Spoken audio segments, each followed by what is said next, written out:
Good morning, everybody. Natalie coming to live. Spirit and coffee. Got my coffee here. hmm So this is the first day back on the actual Spirit and Coffee Facebook Live page. Um, and the reason why is because I wanted to go back to my roots. And here's the deal. So when you are a practitioner of the great work, we tend to or I don't know if I want to say we, but I would say we because any practitioner of what we call the great work, right, in spiritual alchemy, is that we sort of go back to the basics in the beginning all the time. And if you looked at it, it's almost like in the tarot deck we talk about the Fool card. The Fool card is going back to the beginning, going back and recreating and having faith, right? So we look at the Fool card in a way that the Fool is sort of like this on a new journey, and they don't really, and it's really about faith, right? It's about kind of having faith that the journey is going to take you on this adventure and that you're going to be taken care of. You don't really, good morning, Rawi. We don't really, say, is it going to work out or not work out? When we're starting our journey, especially as the Fool, and not a fool like an idiot. That's not what the Fool card is. The Fool card is you don't know what you don't know, but you're willing to discover and explore that which you do not know, and you have faith that you're going to be safe and taken care of. And it could seem like a naive space or place to be in, but I would talk about going back to the foundations, right? Going back to the structure. This is what we do as spiritual alchemists. If you've set up a solid foundation, if you set up a base for yourself, you can go back to that base, and that base should support you, right? And then you can start to regrow again. So for me, I've been going through some pretty transformational stuff. And I mean in a way that's not tiny. This is not small stuff. This has been such a hard right year for everybody, and in through the transformation of that, having to reclaim and re-understand the foundation that I built. We are in a 4 year.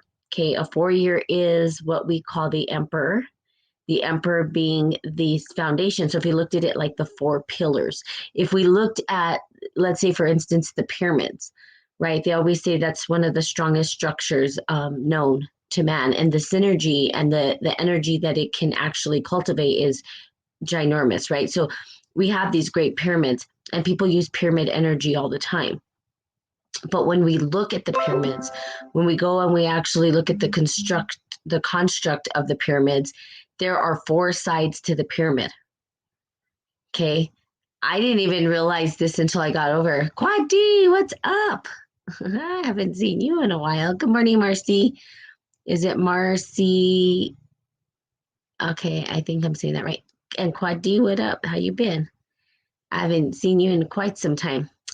But if you looked at the Great Pyramids, right, they're set on it. There's four sides to them, and I didn't realize this. I don't know, because you think of a pyramid, you think of three, right? It's a tri, but that's not the case. So if we did look at the construct, it's a square, right? And the square is, what is that telling us? It's telling us that to set the foundation, you need a solid structure in the form of a square. A square itself is a very solid foundation in which to set a foundation on to set your structure upon. So if we looked at that and we applied that to our own particular life, again, this is about applying the processes and the spiritual alchemic processes to our life. It's not about just talking about it. It's about actually how do we apply it. And so how do we apply it?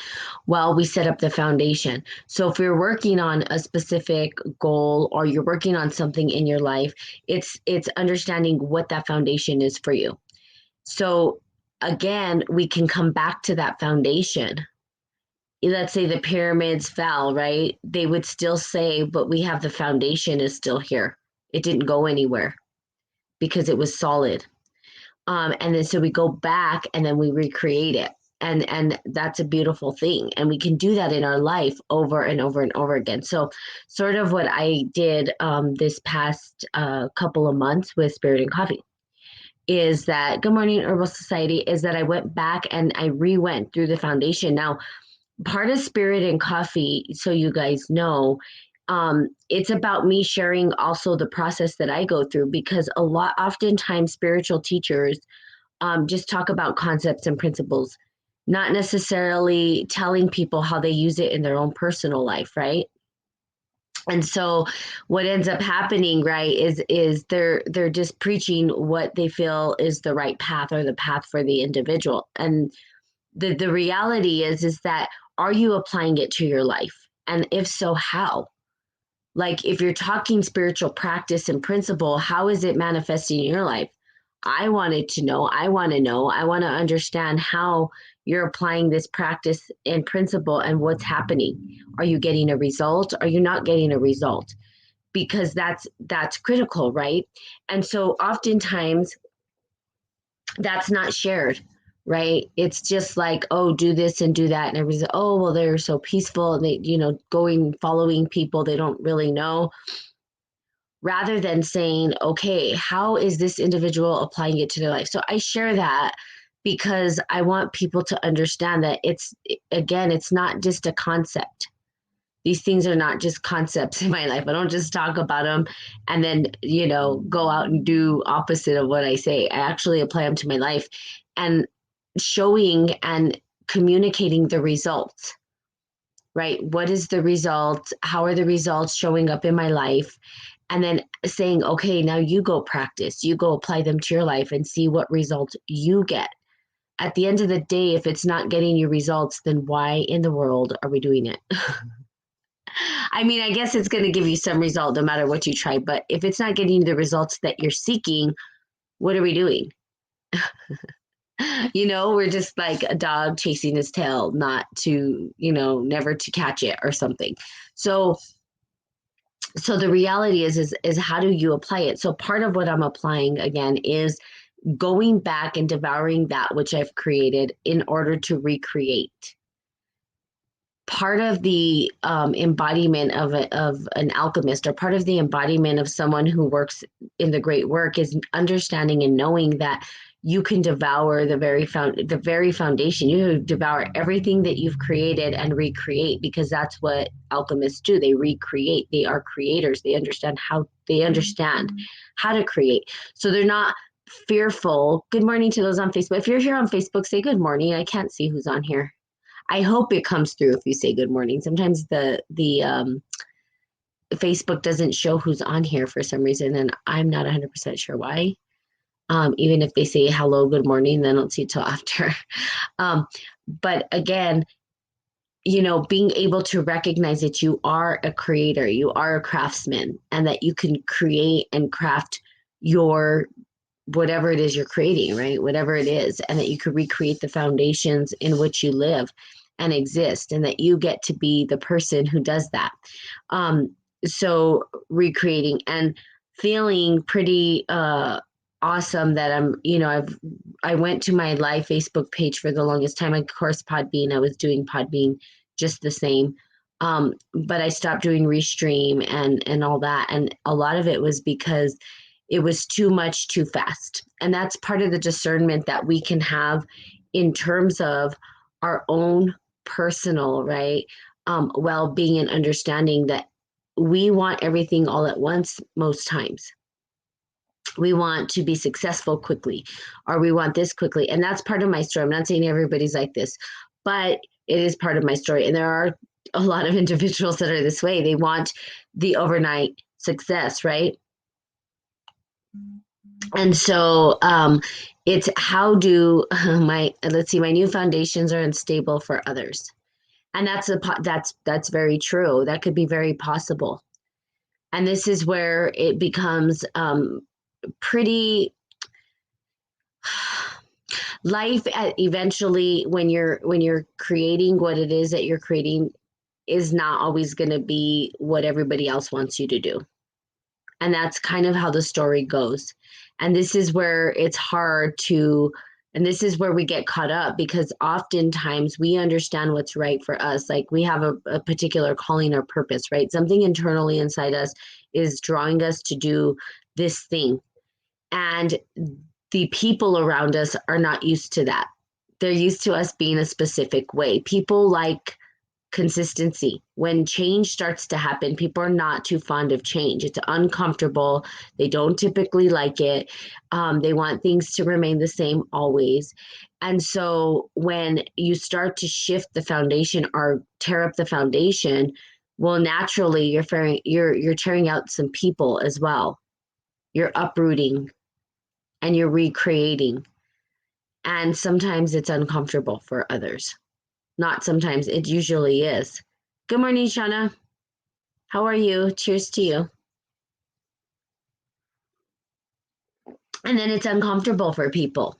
So, Kwadi, if you want to just share some more, we can go into some dialogue if you want. Um, if you want to call in, you're welcome to call in. I've never had a conversation with you. I did start taking callers even, now. Um, every once in a while, people want to call in and I let them. Um, so you can call in. But again, the alchemic process is recognizing that when we're unstable, those unstable foundations for others are there, that we're recreating, redesigning our foundation and creating something new on that foundation. So going back, it's okay to go back. And that's what I did. I completely went back. I went back to my home, right? To where Spirit and Coffee started, right? Good morning, Poetic. And I went back to I think you were on Facebook and now you came on here. Let's see. Thanks. Um, good morning, sweets. Yep. um, and so again, disconnecting, recreating. Why? Because we can. And in the spiritual alchemic process, or if you're a spiritual alchemist, understanding that the process is always in motion. It doesn't stop. And it's always available to us. But most people don't know how to utilize that. Most people are not aware of how to utilize it. And I was reading this. So I'm taking this pretty awesome course this semester, which is dreams, archetypes, and myth and personal myth, and looking at it. And some of the readings already are totally up my alley. Not that the other readings were not up my alley, but these readings are completely connected to the work that I love to do, right? And so part of it was talking about, spiritual alchemy and what it means, and how there were alchemists in the recent past, historical past. And the work itself is very, very, it's important that when people do it, they do it with complete care and patience, and that it's not something to be rushed. Because when you start to work on your spiritual alchemy, right, when you start to do this, it does draw up a lot of upheaval, and you have to be prepared for that. Because again, Kwadi, you're talking about the unstable foundations of others, but we're looking at it and saying, how are we responsible? Good morning, Betty. Good morning, Jeannie. I think Jeannie's not here. And the foundations and the responsibility that comes with it, because there are sometimes unintended consequences when we do this work that we don't even understand, right? And that's why this information, if you got deeper into alchemy, the information in the wrong hands can go really wrong. Right, it's almost kind of like blowing something up.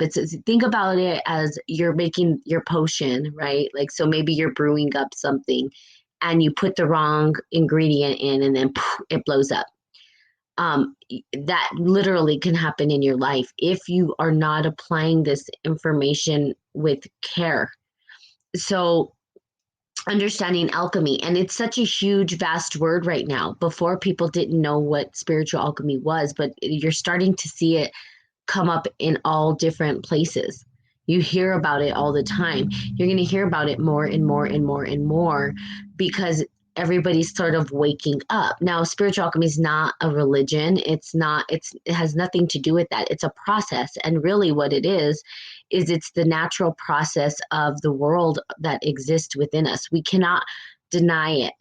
It's not something that we could say it doesn't exist. And religion says, yes, it does. Are you kidding me? Go out and watch nature, and you tell me that you created that. Right? I've talked about that before. We didn't create it. But it's happening all around us, and those processes, as above, so below, as within, so without, those processes happen inside of us. We are the universe itself, but the universe exists within us. And so it's that ebb and flow of the connection between the two. We are interconnected to the cosmos and the cosmos to us. So when we're looking at our life and we're saying, how do we create? Like everything's falling apart, right? Everything's up in upheaval.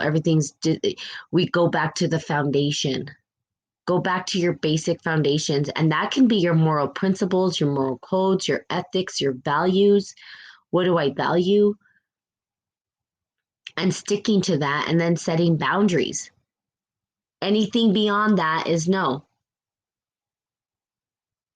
No, we didn't create it because God created it. Exactly. And I think, and here's the thing, Jeannie, is that most people, well, to me, it's mind boggling, right? I think the mind boggling thing about that is, we call it God. Some people call it universe. There's different names, Yahweh. There's different names. We can't really name. We don't even have the ability or authority to name that what we don't understand, because and I say God, it's just easy that way. But God is so vast that do we really understand? No. For someone to say they know, I'm like, no, you don't.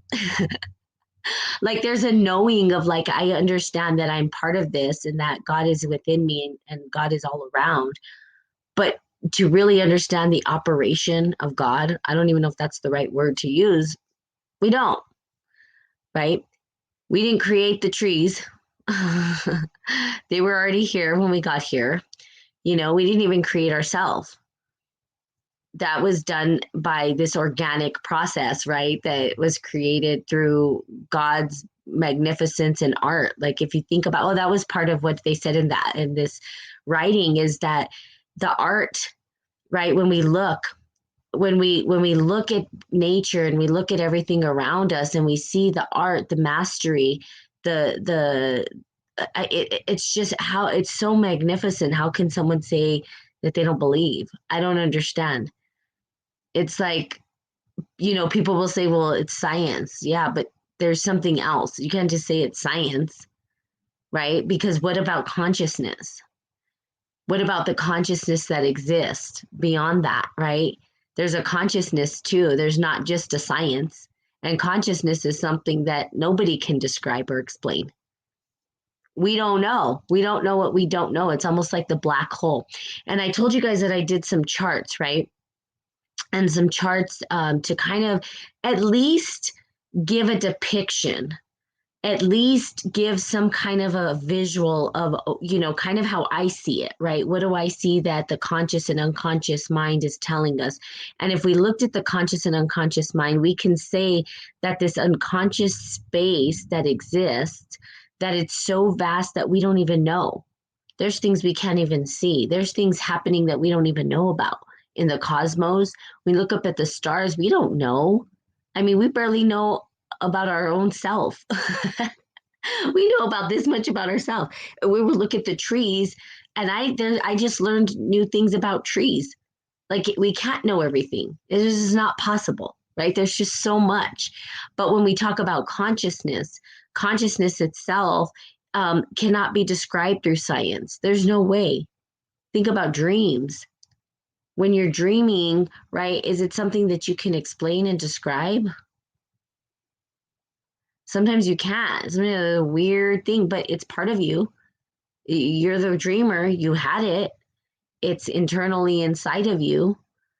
But can you really put some kind of a point on it? No, because sometimes we're dreaming and it's just happening and we're just like, what is this? But it's a part of you. So there are things that we can't describe, right? Even in quantum physics, more and more. They're trying to discover, I don't know what they're trying to discover. And they're like, we don't get it. Scientists don't even get it because there's a consciousness there that they can't put their finger on because you can't do that. You can't. We're an extension of God and God lives within us, but we are not the God, right? With the capital G, we can't be, like, we're just part of it. We're just a piece. It's almost like the fractals, like I was talking about the other day. If you zoomed in on a fractal, right, and you went into the piece, you almost get so lost inside the fractal that you forget the whole. But when you zoom back out and you look at the whole of the fractal, you're like, oh my God, all that existed within that fractal, which is crazy. And you can go into different parts and discover, but you start to see the same patterns repeat themselves. So we know that there's patterns that repeat themselves. And when we talk about Carl Jung, he was sort of talking about the consciousness, uh, the conscious patterns called archetypes.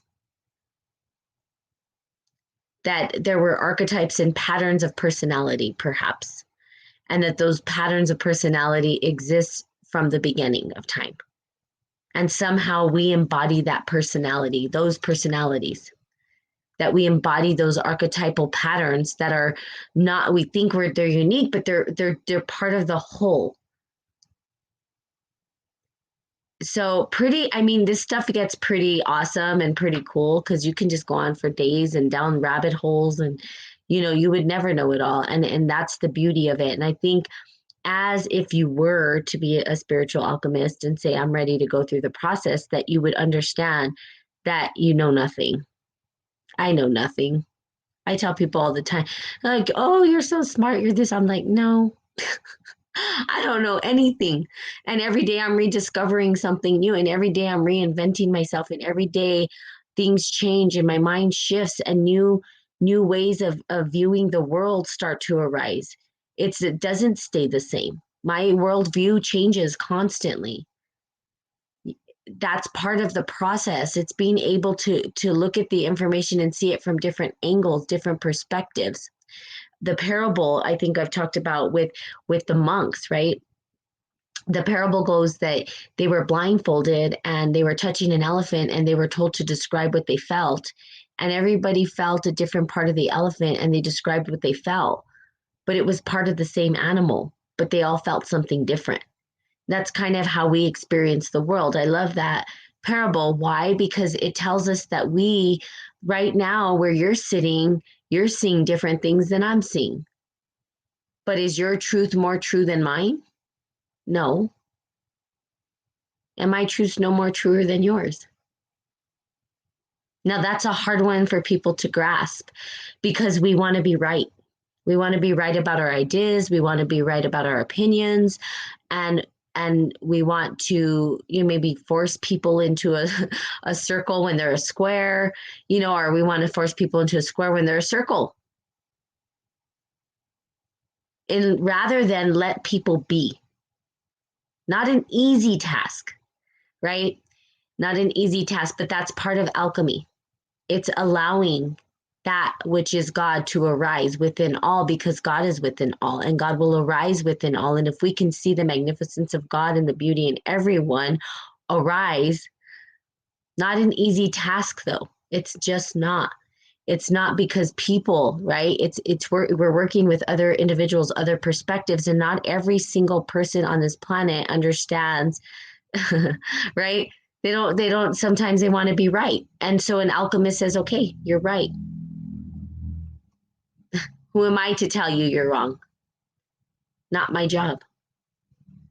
It's not my job. I'm not a judge, right? I'm not here to judge. I'm just here to experience and apply. Now there's a couple of things though within that because it's like it becomes paradoxical in a lot of ways. So we run into paradoxes all the time with this work. And as I talk about this work, people expect that I'm supposed to be perfect. I'm like, look, I'm not perfect. I'm human. Don't forget that. I talked about that before. But there's paradoxes. So you'll say, well, you said this, but then this. And I'm like, yeah, but that and this. And then it's like, wait, what? So we would say, yes, don't judge, but have discernment, right? That you can set boundaries for yourself and that you don't have to take shit, right? Do no harm, but take no shit, and set boundaries for yourself if you need to, for your own personal well being, right?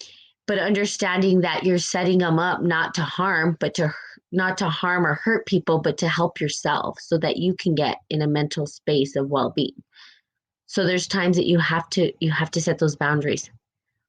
And it's not an easy task because sometimes we're setting boundaries with people we truly love and truly care about, but we know that it's not healthy for us to be in their space at that point in time. And an alchemist understands this.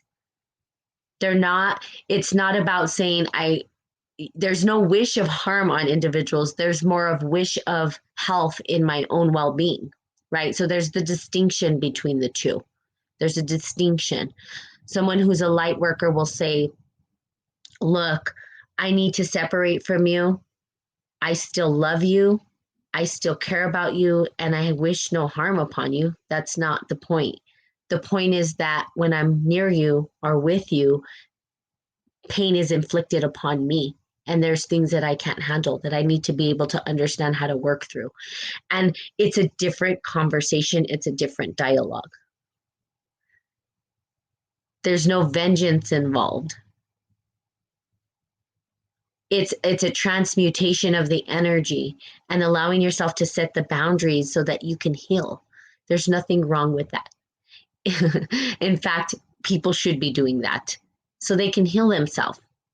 I'm not going to engage in toxic relationships, right? So think about yourself. Are you going to keep engaging in toxic relationships because you're only hurting you, right? You're not going to change an individual. So what I do as an alchemist is I separate from the individuals or the people or the situations that feel toxic, that I know that I can't change the outcome. And I even put this quote the other day, you can't change it, can't change the world, but I can make a choice. And my choice is to step away. Now, why do I step away? I step away in order for me to get clear about how I'm going to engage that energy again. I transmute myself. I don't ask them to change, I change me. See, that's the difference. Because people in toxic relationships typically are there to try to change that individual. They believe they're going to change and they're not going to change. People don't change and unless they really truly are working on themselves. And they're really the only things that change is you. You change. So you go and you change yourself and you go and you try to engage that energy from a different perspective. That takes thoughtfulness, mindfulness, awareness. It takes deep, deep work and understanding of why you feel like this person is toxic in your environment. There's a lot of things that come with it, right? That's working on the process of spiritual alchemy. Again, practical use of spiritual alchemy. This is not conceptual ideas of talking about it, but working on it, actually allowing yourself to go through the process and experience it in your life.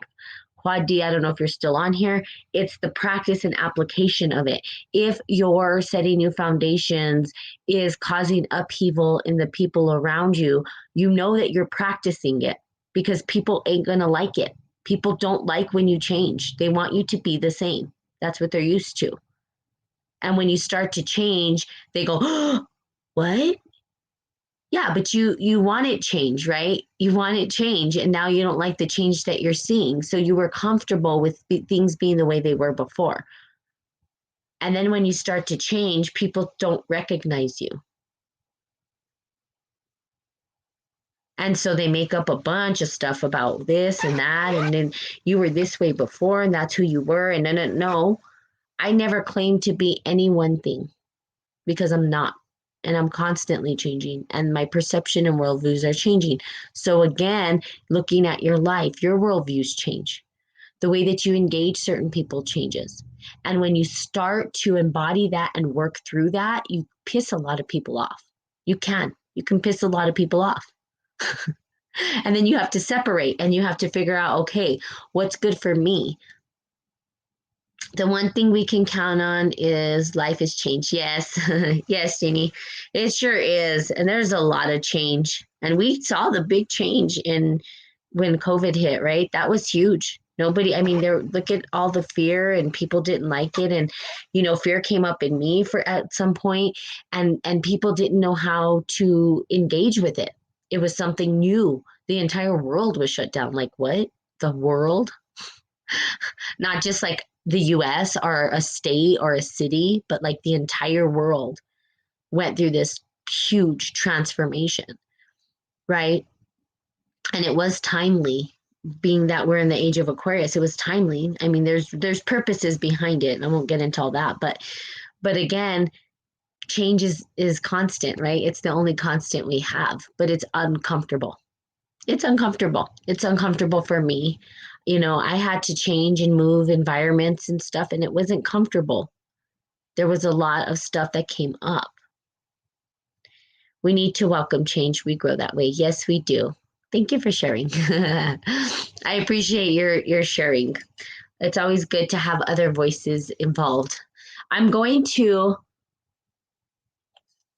have hopefully one of my friends come on here as a guest. I asked her, but it probably won't be till next month. And she does. She gets on here sometimes. Her name is Katia. Hopefully, she'll be able to come on. And then I don't know, Poetic's on here, but I've asked Poetic, calling you out. You're like, why Natalie? To come on, people to share their views, right? Again, Natalie doesn't know anything, but I'm willing to accept. The one thing I do know, here's one thing I do know. I know me, and I'm okay with it. And I get called out all the time, and I'm okay with that. Why? Because I'm authentically me. I know who I am. And I get called out and I like, yeah, you're either right or maybe that's something I haven't considered, right? Always growing, but never taking things personal. I've had some people call me out, say stuff, and I'm like, fine. Those are your feelings. So I look at it and I ask myself, what was the intention? How did I feel with this? Do I feel good, bad, whatever? And then if it feels like for me, if I feel that my intentions were good and I know internally, then I have nothing to fight. There's nothing to fight. There's no fight. If I know internally that my heart is good. That's another thing. One last thing. When you're doing this work, right? And this happens a lot because when you're in a great transformation, let's say you're dealing with a toxic environment and you're changing and you're shifting out of that environment. Yes, we can't keep everybody happy. We have to be ourselves. Amen to that, Betty. And it pisses people off sometimes for ourselves, right? People get not very happy and it's like, well, it's who I am. Like, but knowing thyself, right? Knowing thyself and you will come to know God. And that's even like in the Bible and stuff. Just really read what Jesus says. And if you're Buddhist, if you read all of the literature and text for spiritual texts from these enlightened beings, and as people say, Jesus is Savior, whatever you believe, right? That if you go back to the text, they're all saying the same thing: know thyself, and you will come to know God. Know who you are. Again, people want to know what everybody else is up to, what everybody else is doing, stop it and know you. And when you come to know you, then you start to magnify the things toward you that are meant for you, and the things that are not will automatically sort of filter out. That's the way it works. But you've got to know thyself. And then knowing thyself is not an easy thing, right? Because then it's accepting that maybe we're an asshole sometimes. And it's accepting that, it's just like you, Janie, when you were talking about motherhood the other day, that I absolutely have no idea. And I say that all the time. It's something that I say all the time. I don't know what it's like, and I never will. But I'm honest with myself in the fact that I never wanted children. I know that about myself. I would have had regret. And so for me, having compassion towards, and this is where having compassion towards mothers that maybe had children that they maybe regretted it. Because we as society will then point fingers at them and say, oh, they're bad people. They're not bad people. because they regretted having their children. That's just part of their experience. But they kept their kids and they still loved them even if they didn't want them, you know. Some did, some didn't, you know. Sometimes people will give their children up for adoption, whatever. But in my experience, I'm not afraid to say I didn't want kids. I didn't, and I never have. My family's known this since I was 3 years old. I said it at 2 or 3. I don't want children. I'm not going to have children, right? But me, right, having the compassion and understanding that there are parents that they didn't want children and oops, maybe they had children. It happened because we're sexual creatures, because individuals, you know, people do what they're going to do. And I'm finding stuff about my ancestry on certain things. And I'm like, whoa, like, you know, people were just, they have kids. Like I had a cousin, she had a lot of kids and did she really want them? I don't know. She probably just didn't really know. She wasn't really educated. And she was just, you know, and people were having sex behind closed doors. All this stuff was happening, right? And nobody wants to talk about it. Everybody's a hush, hush. Why hush, hush? This is what happened. Accept it so we can heal from it, right? And that's the point. And so a lot of mothers may be having children and not having that outlet to talk about it, and you know, really just being able to say I didn't, but I love my kids regardless. You know, it kind of happened. Like there's people who are like, I didn't want kids and I wanted to travel, but then I had kids. And there's that maybe a regret there. And they don't want to really bring it to the forefront because they're afraid they're going to be judged, or they're afraid that they're a bad person. They're not bad people. They're not bad, right? This is part of the human experience.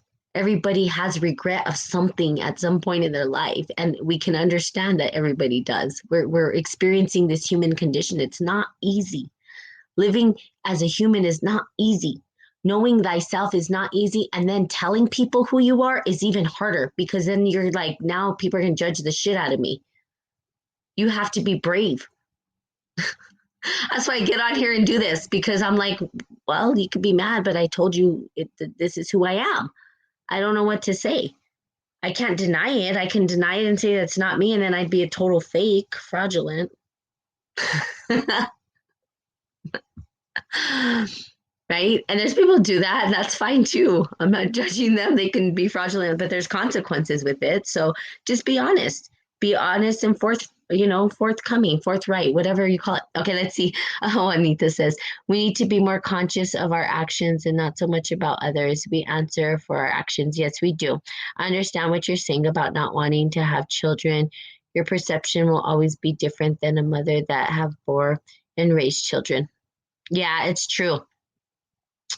Most parents feel that they fall short. Good morning. Yeah, and that's the part right there, Juanita, that I'm talking about. Janie, Juanita. I don't know what you like to be called. Maybe Janie.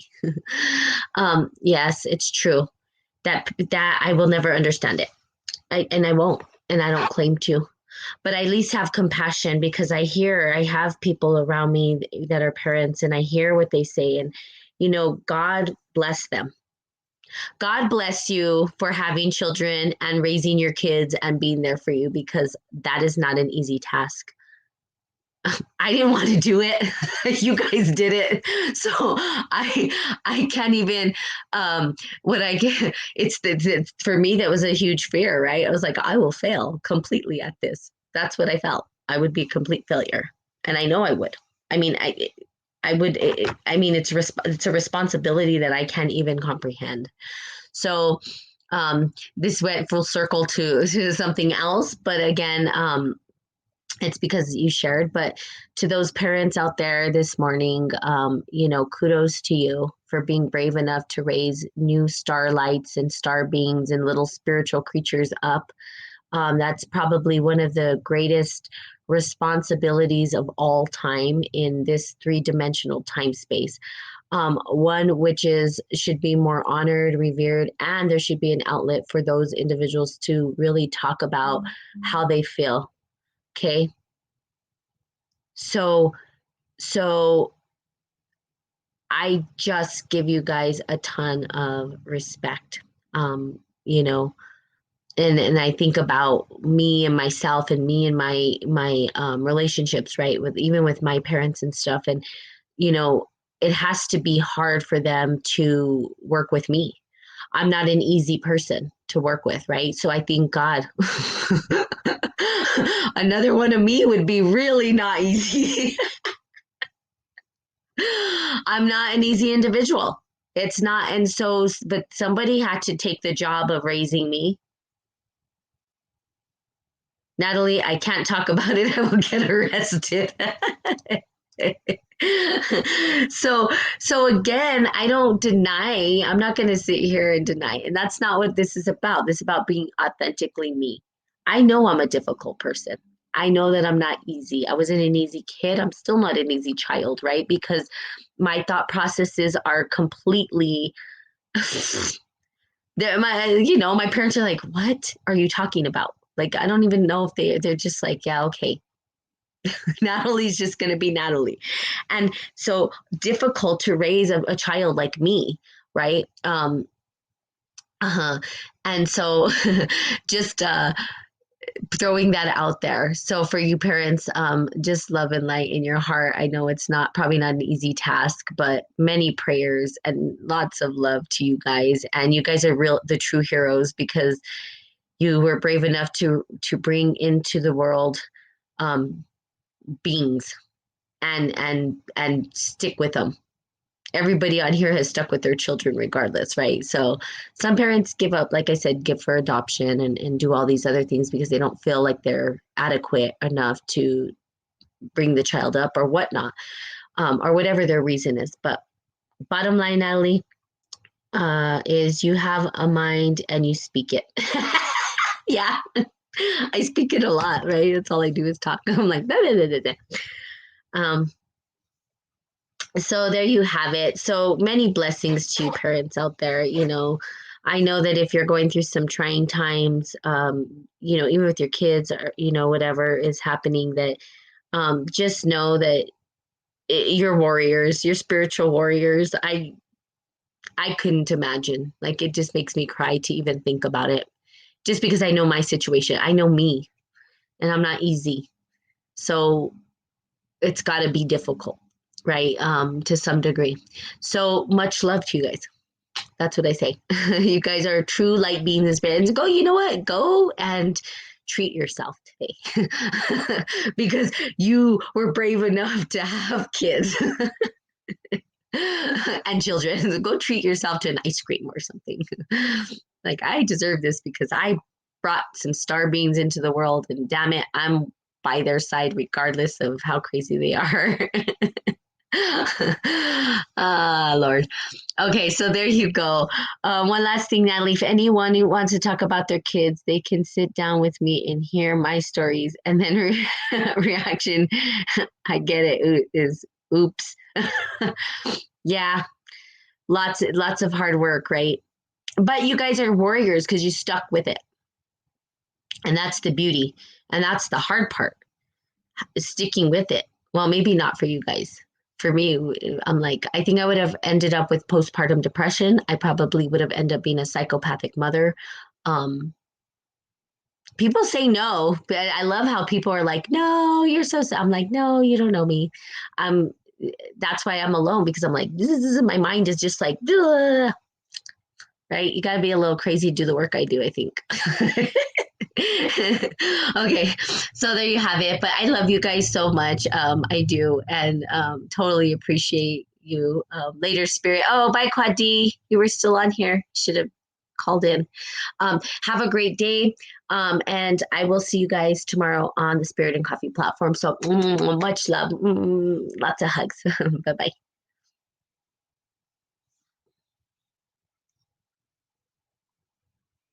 I'm tilling. Sorry, I'm still on here on the podcast. Okay. Well, Kwadi, I would love to see you show up a little bit more and maybe call in one day.